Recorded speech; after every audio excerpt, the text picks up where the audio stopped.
Hello everyone, glad you could join us on Insights. My name is Nnamdi Odipo. Welcome to the program. Let me give you a quick rundown of the major issues to look forward to on this episode. We will review the essence of religious fasting and its impact on the individual and society at large. Does it align with the precepts of eat less and live longer, or are the experiences of the Christian Lent and the Islamic Ramadan purely spiritual with no nexus at all to societal harmony and growth? Well, we have two gentlemen, members of the clergy, ready to provide insight on this subject matter. We'll also take a look at the seeming rise in the impersonation of uniformed personnel and its implication for internal security in Nigeria. Well, that promises to be an interesting conversation, seeing how there are different dimensions to insecurity in Nigeria. We will discuss why impersonation of police or military armed personnel constitutes a grave danger to curbing insecurity across parts of the country. Well, now, let's get started.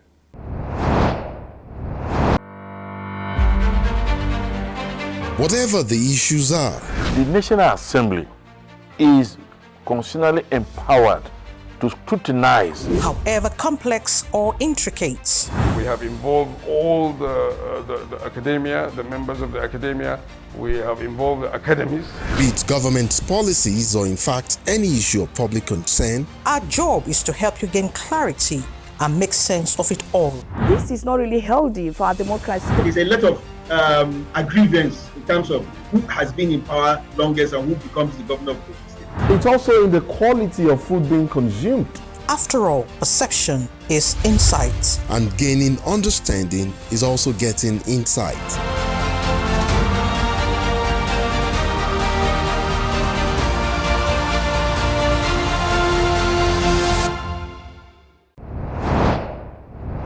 Let me begin by referencing the Christian Lent, which basically ends on Easter Sunday and is seen by Christians, mostly Catholics, as a sign of sacrifice and a test of self-discipline. Well, Christians generally believe this to represent the sacrifice of Jesus Christ when he went up to the mountains to pray and fast for 40 days. That was before his crucifixion on the cross.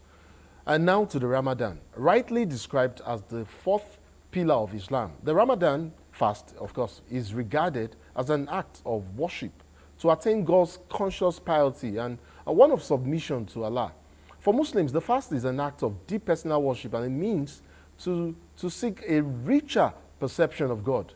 Now, these two religious fasts, whether it's the Lent or the Ramadan, do they translate from personal spiritual benefits to public good, and perhaps do they have expansive national gains as well? Let me bring in my guest to give us perspective on these issues. Reverend Father Stephen Akpan is the parish priest of St. Josephine Baita Catholic Church, Jikoya in Abuja, and Imam Mustafa Agbariri is Chief Imam, Peace Court Estate Central Mosque in Lokogoma, Abuja. Gentlemen, I'd like to welcome you both to Insight. Thank you so much for coming on the program. Thank you. Imam? Thank you for having me. Great. So I think I would start with Reverend Father. Father, I recall how it was that at the end of 40 days of fasting by Jesus Christ, of course, that was when he now started his public ministry. So it does seem like sacrifice, self-discipline and reflection are prerequisites for greater spiritual growth and for perhaps a better experience and relationship with God. Are they also tenable for even the tasks of ministration like they were for Jesus Christ, for Christians these days? Well, fasting, prayer, and almsgiving are not just having private or individual benefits. It has even also communitarian benefits. Communitarian? Communitarian. Community. Yeah, community. It has a communitarian benefit. Besides helping the person who is fasting to mortify himself, deny himself, it gives the person the opportunity to control the flesh.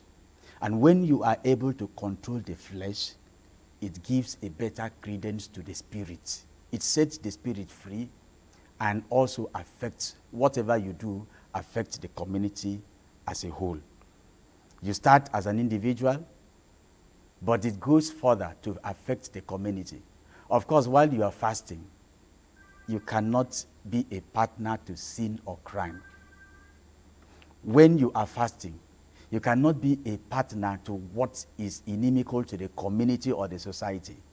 You will surely want to be closer to God, because it is the opportunity that we have to create a better relationship or deepen our relationship, not only with ourselves, not only with our neighbors, but also with God. And of course, if you truly love God, there are certain things that must be avoided. Sin should be one of them. Bad treatment of others will be one of them. And bad attitude of life will definitely be one of them. So fasting... And of course, these are virtues, these are things that transcend self. I mean, you want to be good to your neighbor, that's beyond, going beyond yourself and impacting on other people's lives.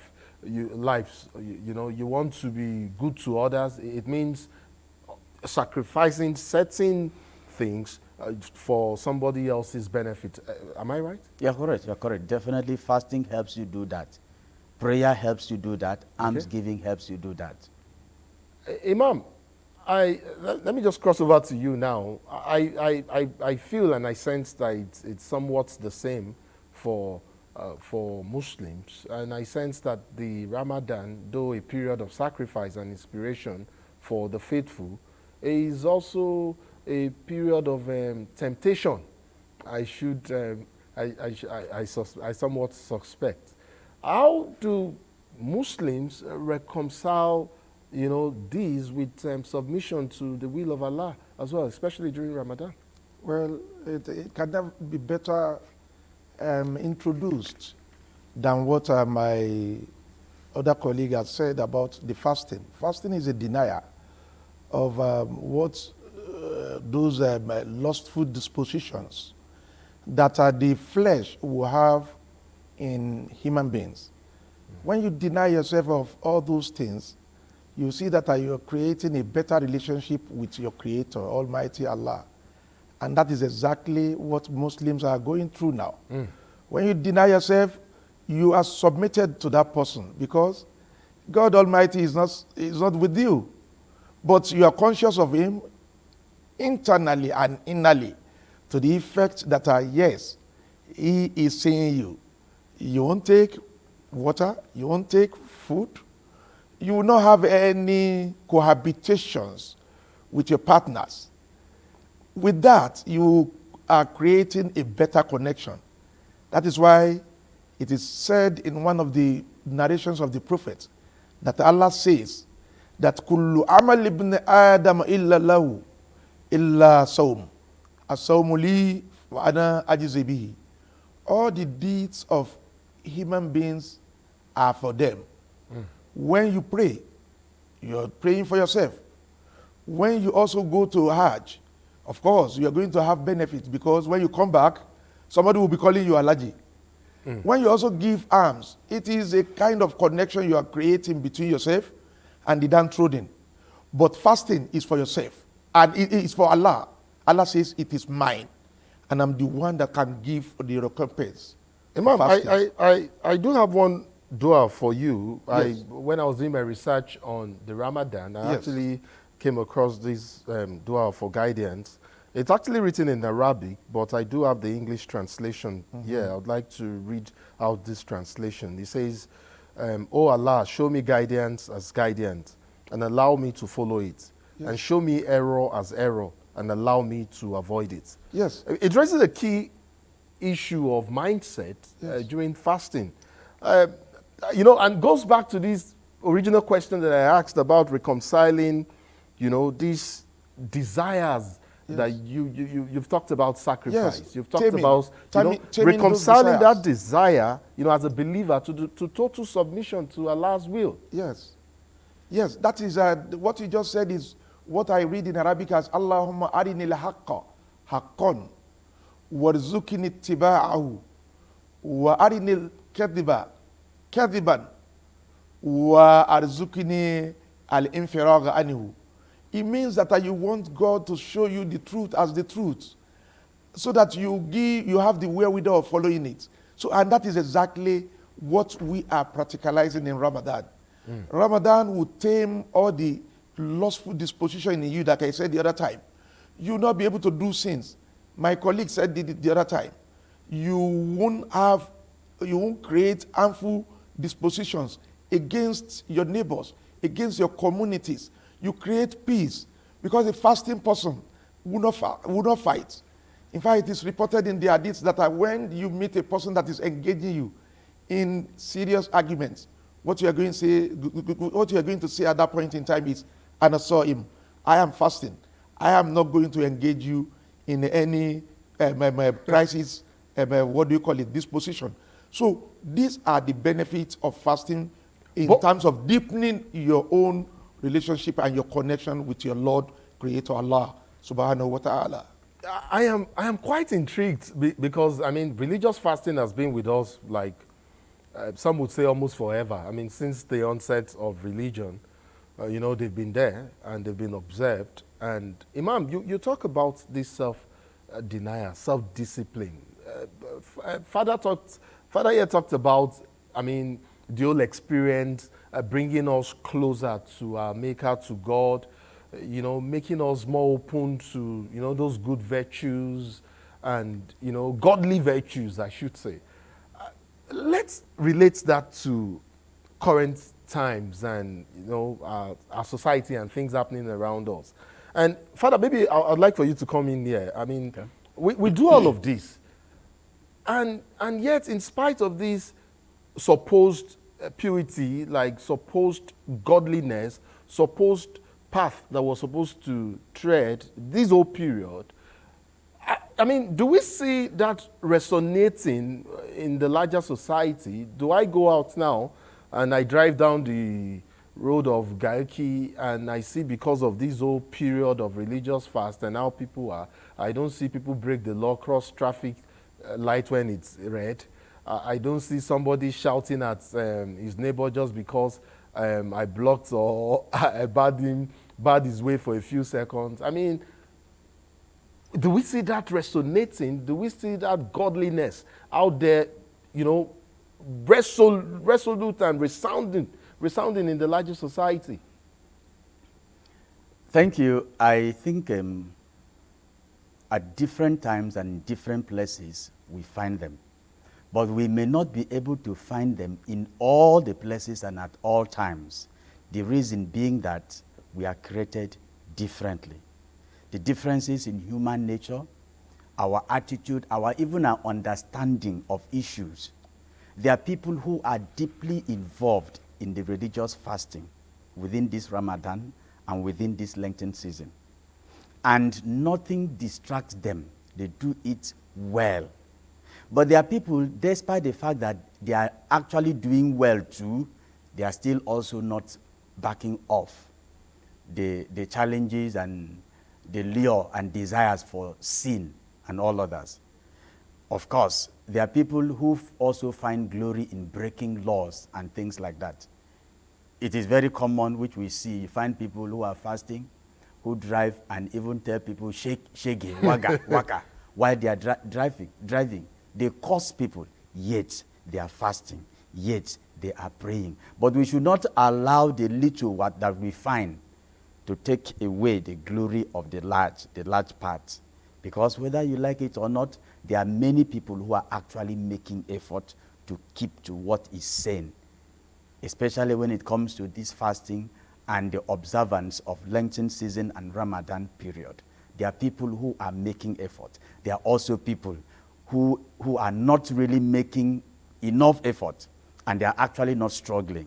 But we continue to tell them, we continue to encourage them, we continue to talk to them.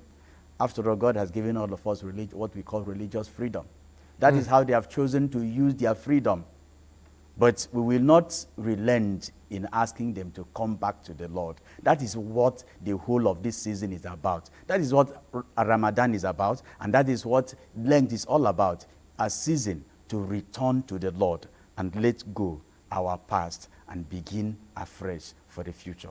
Imam, I'd like for you to jump in here and add to what Reverend Father has just said, yes. Because it would, and this is just my opinion, If the lessons of Ramadan, say Ramadan, is not being exuded by the faithful, is not being practiced by the faithful, is that still fasting or is that just mere starvation? I mean, in your own book or in your own opinion, what does that now translate to? My book, Al-Quran, is on the same page with the book of the Christians, that is the Bible, with respect to the observation of the fasting of Ramadan.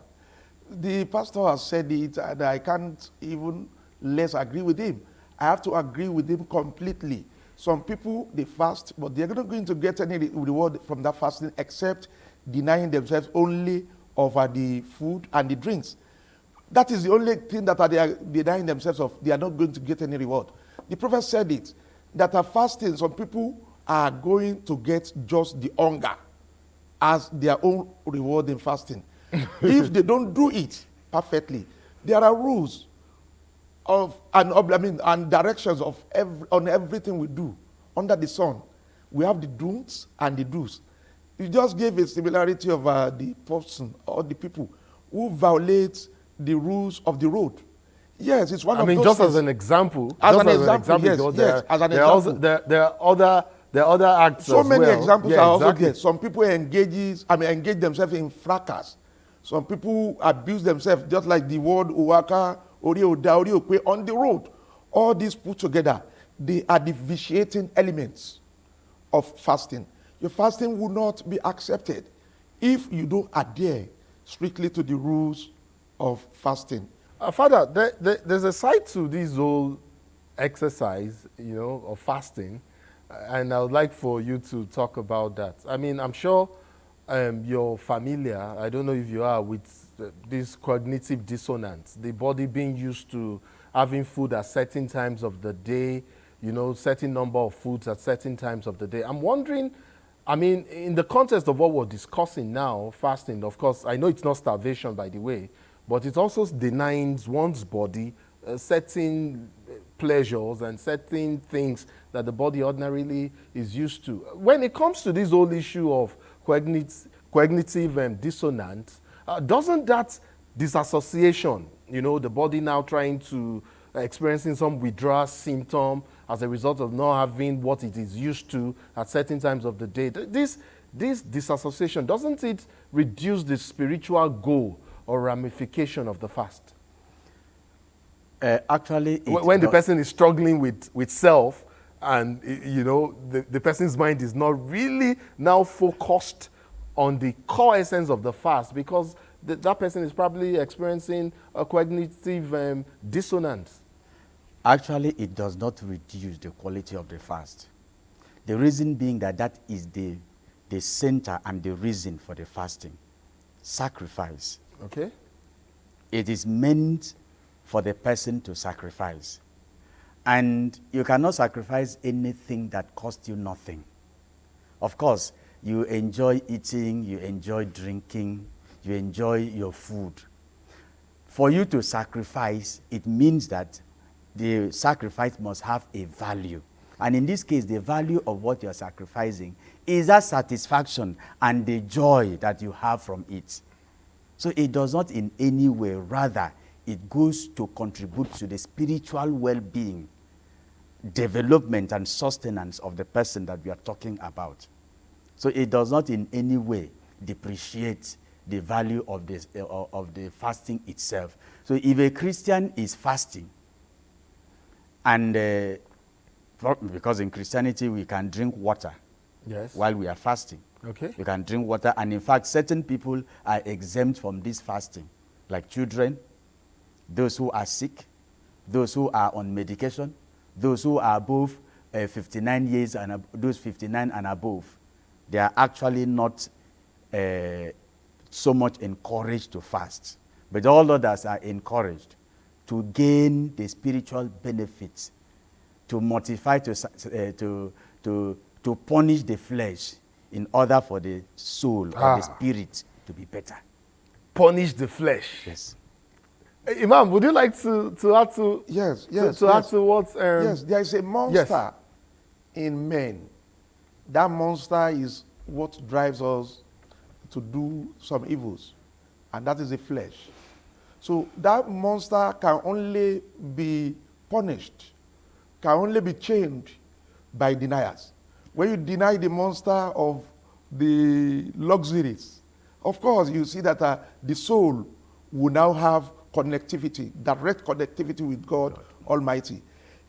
Soul is the connect that we have with our God, not this flesh, because that is why when we die, the flesh will rot away, but soul will be the one that will face the questioning from God Almighty. So, in order for us to earn the holiness and the connectivity with the Lord Almighty that created us, we have to sacrifice. So, that is why I will see it from the angle of another saying that tough times will never last, but tough people will last. It tells you that during the fasting, you have to toughen yourself up.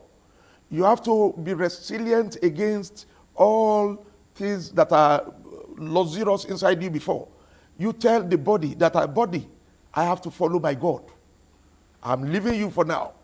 God is telling me so to Imam, do this. can I ordinarily turn a difficult and hard time, maybe like now, Yes. I do not have money in my pocket Yes. to buy food. Yes. Can I turn it into a fast? No, you cannot turn that into But fast. I'm But also let me tell you, denying. I'm also denying myself certain things now. Things Yes. are difficult for me. No, so I'm for saying, Ramadan. okay, this difficult time, I will turn you to a fast. Let me deny my body now. Yes. From having this food. You know, Ramadan because I don't have money. So Ramadan has its own time. So whether you like it or you don't like it, you have to fast during Ramadan. We also have people that are exempted.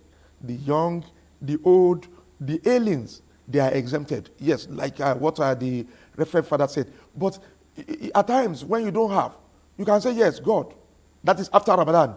God, I want to sacrifice because I don't have. Give me the reward of not having. And use that to also pray to him to provide for you. So the issue of difficulties we are going to now, I want to talk from the side of the psychology. yes. About Ramadan and our harrowing times now. Okay. It's about resilience. It's about developing discipline when you don't have. It's about being able to withstand the rough time, the tough time. Withstand it. You see that they won't last. Before you know, there's going to be a light at the end of the tunnel. God is also speaking to us that we should learn how to reduce our consumptions. We are consuming nation. We consume too much. He's telling you that you can live with little. It's not that you must have many and plenty. When you have little, you can live with it. He's telling you that you can as well share with others. Those things that you are amassing inside yourself, inside your home, and the one that you are gulping every day, share with people. That is another psychological development that we are going to get from the fasting, apart from the spiritual. Share with people. Also love people. Yeah, because I was just going to say, I was Yes. waiting for you to touch on this, because I'm sure you realize, and like most of us know, that there are families currently struggling with how to get food now just on their table. And then here comes Ramadan, a period of sacrifice, a Yes. period of self-reflection. Yes. And they engage in this service to God, of course. Yes. And looking onto Allah's face also for reward. And they do not have food on the table. They do not, when the fast ends during the day, they're likely not to even have something to eat, maybe not even water to drink. What is the message out there for people, at this time, even for families impacted and for families who have, who ought to share with families who do not have? Yes, apart from fasting, it's a month of charity.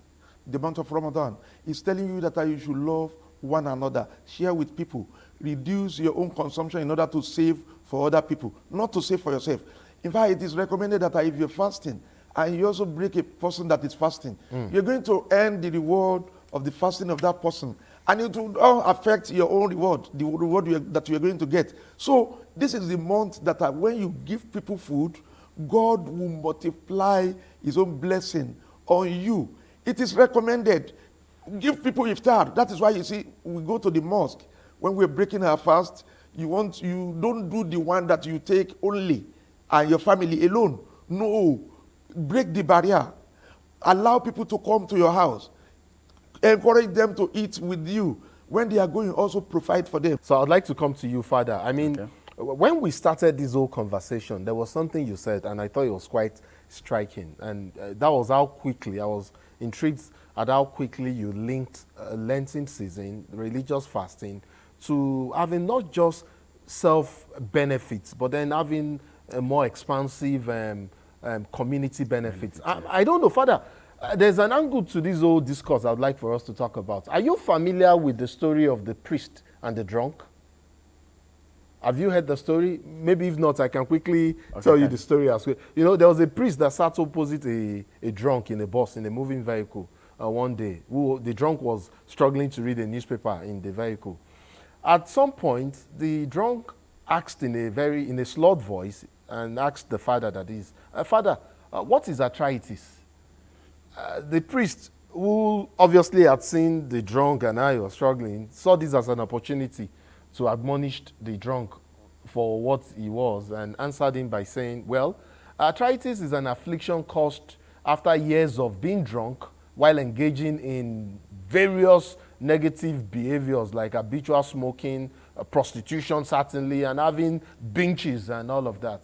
The drunk just shouted unconvincingly and continued struggling with the paper. Okay. A while later, the priest now asked the drunk, how long have you had arthritis? The drunk raised his head and replied, I do not have arthritis. It says here in the newspaper that the Pope has arthritis. Well, that may seem funny, but I want to think that would have been a teachable moment. And it is a teachable moment for us all, Father. Sure. Even now, as we head towards Easter, which is just maybe a couple of days away from now, and Christians see Easter as the cornerstone of the Christian faith, because without Christ dying on the cross and rising, I don't think there would have been the Christian faith. Sure. How important is it not to judge by sight, but but by faith? And what is the lesson for us all as people, even now? I remember, we're not just talking, and I liked how you started. Remember, I said I liked how you started by taking it away from personal self and making it into something much larger. So even now, as things are, for us as Nigerians, not just for Christians, but all children of God, both Muslims, both the traditional worshippers, including the traditional worshippers, I should say, and the atheist, inclusive, who does not even believe in the first place. I mean, what's the lesson for us now? Putting that story of the priest and the drunk in context. Well, because we are trying to bring it out and let it have a larger implications to the community and not just to an individual. I feel personally that it should relate not just to the self, but also to others. Because in Christianity, fasting cannot be complete except it ends in charity. And charity we are talking about is not charity to the self. Yes. It is actually charity to others who are in need. And not judging them by their situation. That's the linkage I want you to establish, Father. I'd like for you, in explaining all of these, I mean, remember the story of the priest and the drunk now. And as Christians, the Bible says, do not judge by sight. Right? Or do not, the Bible is actually quite explicit on this issue. We believe not by sight, but by faith. By faith. You understand? I would like for you to now link that. I mean, take this as your pulpit now and preach to your viewer and tell them, look, this is the period where you do not judge. This is the period of charity. Considering all that is happening, Father, you have my director just said you have like 60 seconds to round off. Thank Sorry you. About that. It is, the answer is very simple. Yes. Because judging by what you see, by sight, may not actually be the real truth and the reality that should be judged from, that is on ground. You should also judge by the faith that we have. Yes. When you think of the faith, you really need to know the different situation of people. Is these people actually in need and needs charity, or does this person not need? So you consider all those things, and it's not just by seeing the person you conclude that this person is in need, but You may live with them. You may see them. You may experience them. You are with their relatives. Their relatives may tell you, and people have told you about them. Besides, there are some people that once you look at them, you know the situation and the state of this person. So that is the situation. So when you're helping, you help. You help. You And just not- know that you're not actually helping You that know. person. You're helping God. In concluding, Imam, because we're totally out of time now, I'd like for a very quick response to this last question, and that's in concluding. I mean, based on your knowledge and capacity, you know, as a religious guide, as a leader, I want to, is fasting a different experience for the elites? And I'm not just talking about, or rather, I'm talking about all grades of elites now, including those in politics. I mean, because, of course, we've seen there appears to be this nexus between religion, spirituality, and political elitism in Nigeria. So it would now seem somehow that the fast is somewhat different for the elites. In these holy months, both for Christians and Muslims now, we see and we bear witness to the interplay of religious identity and elite hypocrisy in our national life. Even now, Imam, even now, how disturbing is that for the clergy when you see some of these things like, you know, you've talked about charity, you've talked about, and yet you see certain class of elite, behaving somehow and somewhat not reflective of the teachings contained in the Quran as it concerns the Ramadan. Yes. My take on that is that, you see, in this country... Very quickly. Imam. Yeah, in this country, we tend to be religious without being godly. Godliness is on top of religiosity. That is the problem. People will say, I'm an imam, I'm a pastor, I'm an alaji, I am this, I am alaja. But yet, they do things that are different, including our political class. They do things that are different to the teachings of the religion. So, to me, we have to adhere strictly, lock, stock, and barrel to all the teachings of the Holy Prophet Muhammad and the Jesus Christ, the Lord. So we have to adhere strictly to their teachings in order for us to earn God's blessing, for Him to be pleased with us. So that is the disconnect. That is the area that is polarizing us from religiosity and godliness. Our own attitude is what is polarizing us. And if we bring our attitude within the compass of religion, we'll see that I will earn Allah's mercy. I would have loved for us to go on and on and on because I can assure you I am not bored in any way. And I want to also think and believe that our viewer has found this quite engaging. Yes, indeed, we're very religious people, but I mean, Imam, you just said something quite profound there. It shouldn't be about religion, it should be about godliness. And I think that's a rather profound statement. I'd like to thank you both, Reverend Father Stephen Akpan, Parish Priest St. Josephine, Bahita Catholic Church, Jikoya in Abuja, and Imam Mustafa Agberere, Chief Imam, Peace Court Estate, Central Mosque, Lokogoma, Abuja. I'd like to thank you both for your deep insight on this issue. I mean, this is wishing that the gains of the fasting, which we are all part of, in this holy month will impact on us all as a nation and for our greater good. I'd like to thank you both for coming on Inside. Father, thank you for coming. Thank you very much. Imam, thank you for coming. Thank you for having me. Great. Well, now to our next conversation. While sections 484 of the Criminal Code Act speaks to the general issue of impersonation in Nigeria, sections 251 of the Criminal Code Act is specific on bringing contempt on the uniform.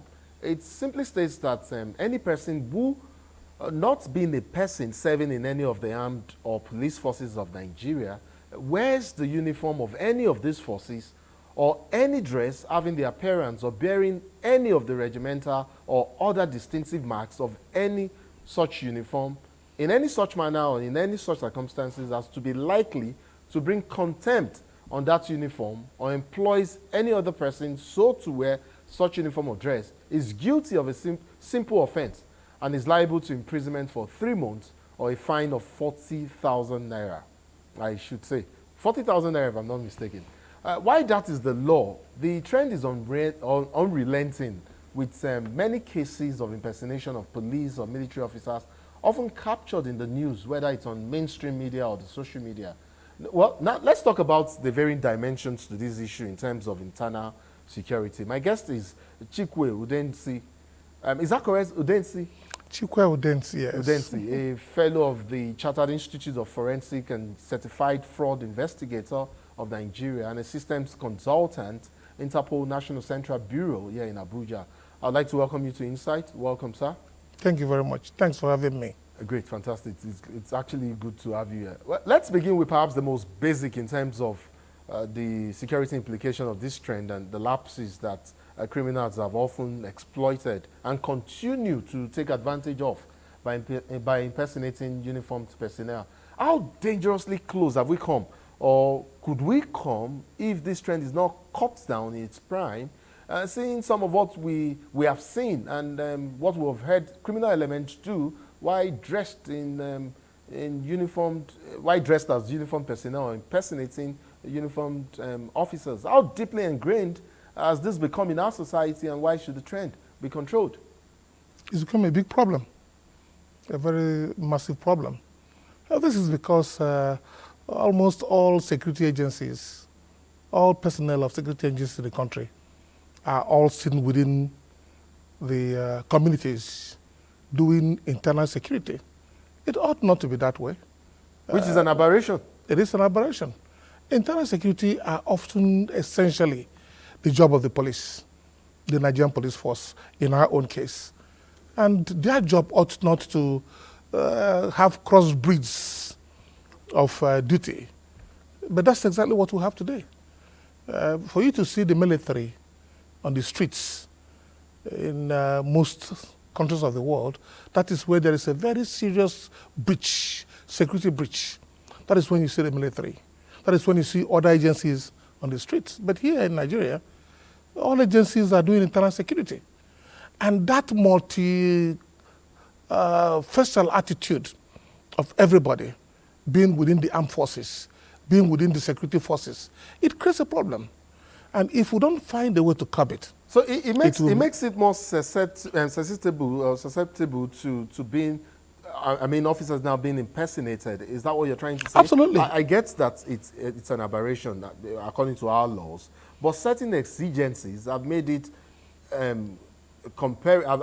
made it almost compulsory for the military to intervene in internal security issues. Well, isn't that why they are there? You are now saying that this is may also be responsible for why we're seeing a seeming rise in the incidents of impersonation of armed military personnel. That is the problem we have, the sustainability of everybody having to wear, especially the camouflage we have today. You can see that within the armed forces, there's one simple camouflage. That same camouflage is also worn by the Nigerian police force. It creates some semblance of confusion.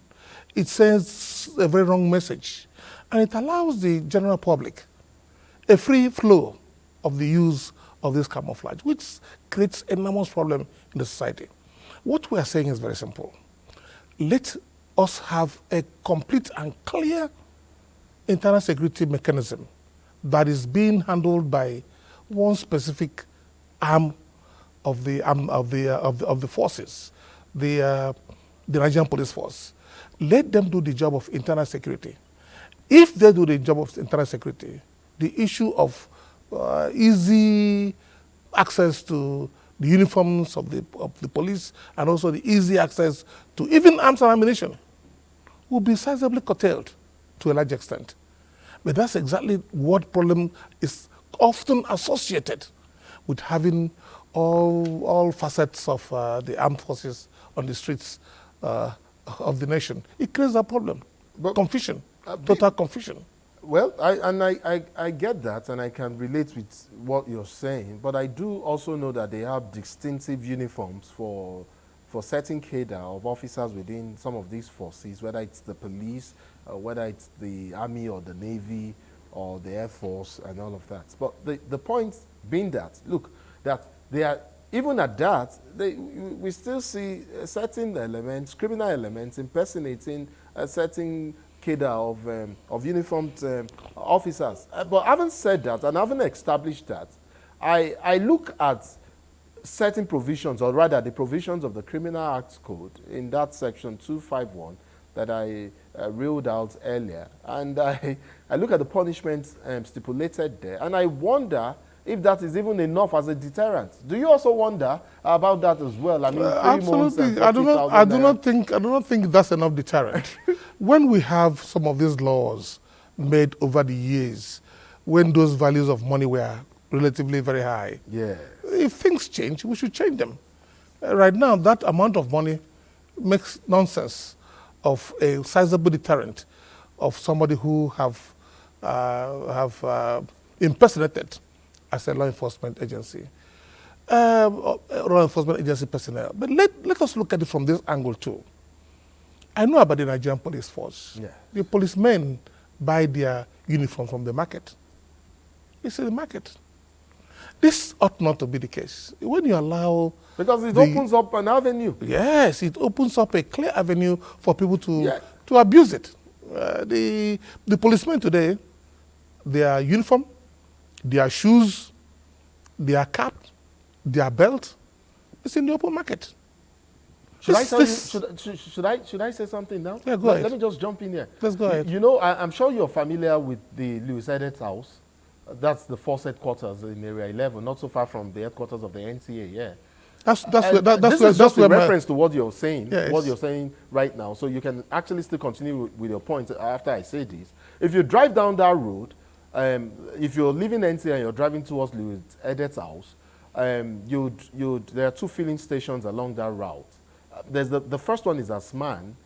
Then of course towards the end of the road is where you have Total. Opposite Asman, that's where they have the police force, Nigerian police force pension commission, an office for pensioners or something, and then there's a police secondary school somewhere around there. I'm not trying to spoil anyone's market, but that place, just in front of that place, is an open market for police uniforms, police boots, and police apparels, as it is. And I am saying this, I mean, with no doubt, absolutely no doubt, because I have seen that not once, not twice. I mean, you see the trucks parked there. Anyone, I could easily go there without an ID card and purchase some of this apparel. Well, that's my area. I'm the systems consultant of Interpol. You may not have known. I'm in charge. I actually did introduce you as a systems consultant. Yes, I'm in charge of Interpol systems. So that my office is there. I'm running the Interpol systems there. So I know exactly what you're talking about. We have raised this issue over and over. We have raised the issue of having these apparels, security apparels, not just the police alone, almost all law enforcement agencies in the country, and also the military. Their apparels are being sold in the market. We have raised this issue over and over. If you make it a matter for public consumption, the public will consume it. That is simple. If you make it a matter where you have to belong to be able to find access or have access to it, then it becomes a difficult thing for people to have access in the first instance. So whosoever makes it available to them has broken the law in the first instance. So you have that tendency to conserve the apparel itself from public consumption. But today, that's different. It is everywhere. The police, the uniforms is everywhere in the market. The Air Force, Navy, immigration, customs, just name it. Everybody's apparel is in the marketplace. So if it's in the marketplace, it simply means it's for public consumption. That's exactly where the problem starts from. There's this school of thought that also appears to believe that this whole trend, of impersonation of uniformed personnel, whether it's the police or the army, is driven by a WAP mentality. This rather WAP mentality that that only uniformed personnel have access to certain places or could easily get certain things. So they need to. Is the mentality warped? It's not warped. It's a right mentality. It's say what it's right? we have. Of course, yes. But the military and the police and others are confined to operate within the laws. Well, they ought to operate within the laws. They ought to stand in queue. Take for example. Maybe perhaps this derives from years of military rule in Nigeria, and having seen how the military operated over time. It's ingrained this mentality in certain Nigerians, by the way, not all Nigerians, that dress in army uniform, you can go here, you can get this, you can enter a filling station, no queue, go straight to the front of the line. Let us call things by their proper names. The truth is this: today, once you are dressed in that uniform, you have access to almost everything. That's the truth. Even where you ought not to enter. So it's a even driver. It's then a driver for the trend. Absolutely, that's what I'm saying. If you today want to go to queue at the petrol station, gas station, whatever you may call it, and then you have a police uniform with you, you don't have to be in the queue. You just jump the queue. And nobody asks questions about that. So if you attach those advantages, if you attach those importance to that uniform, well, there are benefits that come with those importance. And those benefits, everybody wants to have. But in some other climes, in some other areas, yes, there are benefits accruable, not just to serving, but even to veterans who have served their fatherland. And in some places, like, say, the US, for instance, where people dress normal, average civilians, civvies, like they're called, are dressed in military apparel, or they wear something like an insignia of the police force or something. It shows a love for servicemen. But that's not the case here. Yeah, it's not the case here. Well, in America, for example, you just mentioned, wearing of those camouflage or military uniforms, it's not illegal. It is it's open, it's general. I remember there was an incident of a young man who just came back from America, and during the electionary period in my locality, he was wearing some of those camouflages. He had big problem with law enforcement. So in America, yes, it is open. It's all commerce arrangement. Anybody can wear any uniform. But it is always easy and very, very clear that you do not get extra benefits for wearing that. Okay. That is the difference here. That's the difference. Yeah, here you get enormous benefits. You are not stopped at traffic lights. Whether it is a traffic officer that is there or the traffic light that is there, they don't stop at traffic lights. They don't queue. They don't take turns in doing things. So if those benefits are available for that uniform, well, it's a common understanding that where those benefits are available, people would like to explore those benefits. So, sir, are you then saying, if I'm not mistaken, that in trying to reverse this trend, in curbing incidents of impersonation in Nigeria, or impersonation of uniform personnel in Nigeria, we may need to start within these organizations themselves.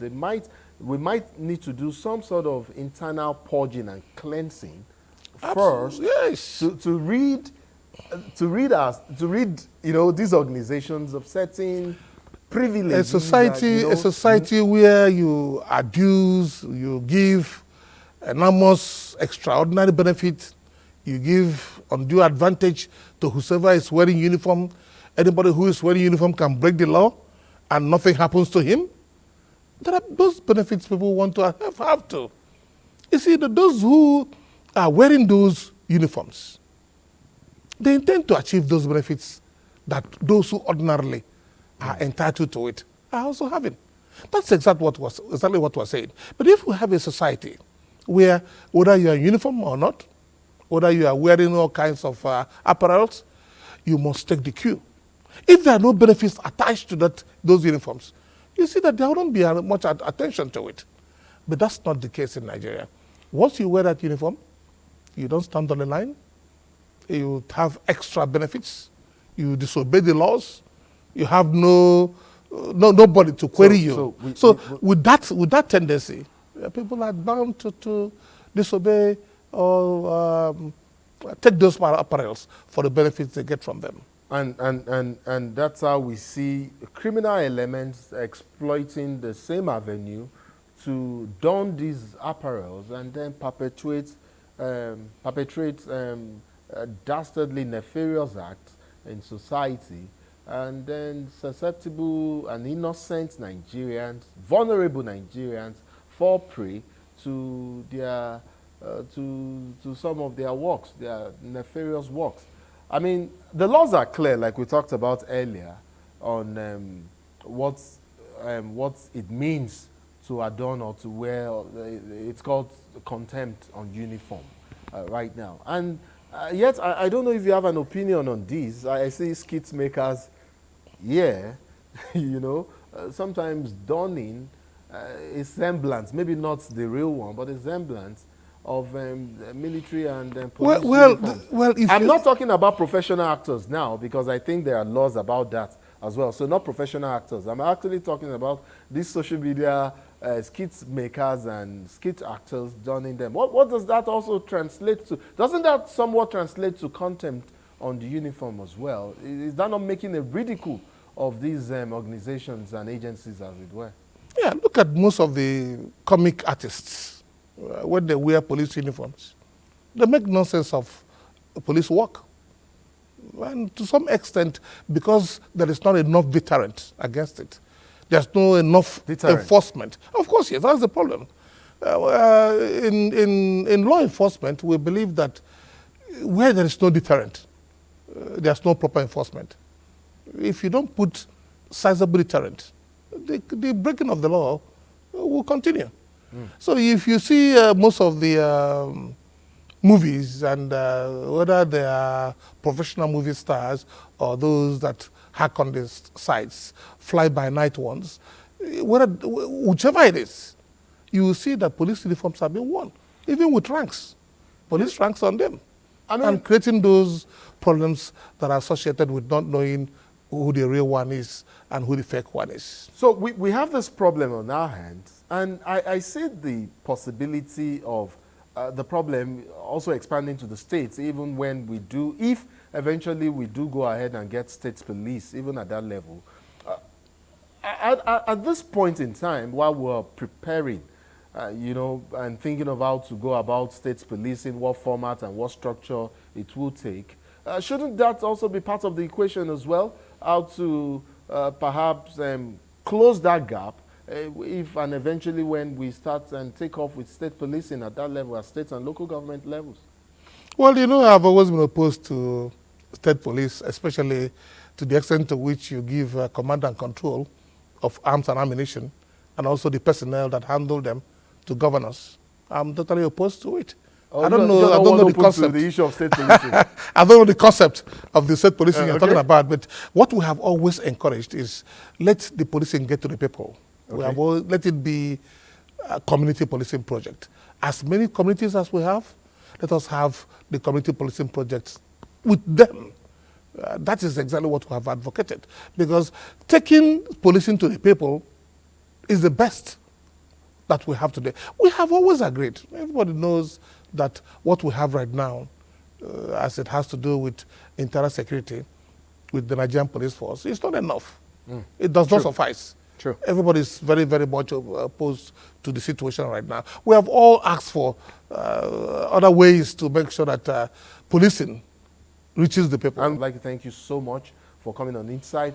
Chikwe Udensi Fellow, Chartered Institute of Forensic and Chartered and Certified Fraud Investigators of Nigeria, and also Systems Consultant, Interpol National Central Bureau here in Abuja. I'd like to thank you so much for coming on Insight.